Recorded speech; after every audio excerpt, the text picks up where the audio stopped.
on ne calcule pas une moyenne par une simple opération mathématique. Il n'y a pas de moyenne franco-allemande, pas plus que de moyenne franco-espagnole.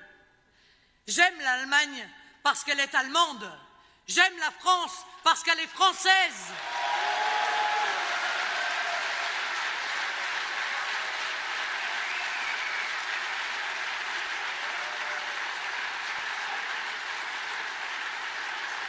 Je n'aime pas une chimère qui aurait comme ce monstre légendaire un corps allemand avec une queue grecque et 3 têtes, l'une française, l'autre espagnole et la dernière italienne.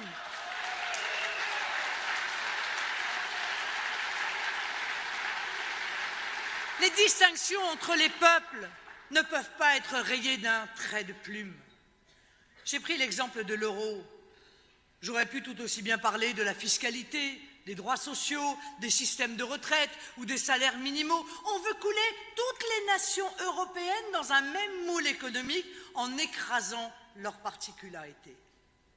Si réforme il doit y avoir, elle ne peut avoir lieu que dans le cadre national, là où il existe un peuple unique et sur lequel il est possible d'agir de manière cohérente.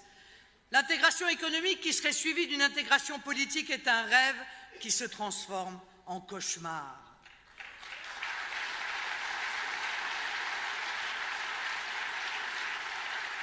Nous le voyons donc à la fois dans les politiques migratoires, mais aussi dans les politiques économiques. Il n'y a plus de liberté quand il n'y a plus de souveraineté, c'est-à-dire de capacité à décider par nous-mêmes des choix à faire pour son pays.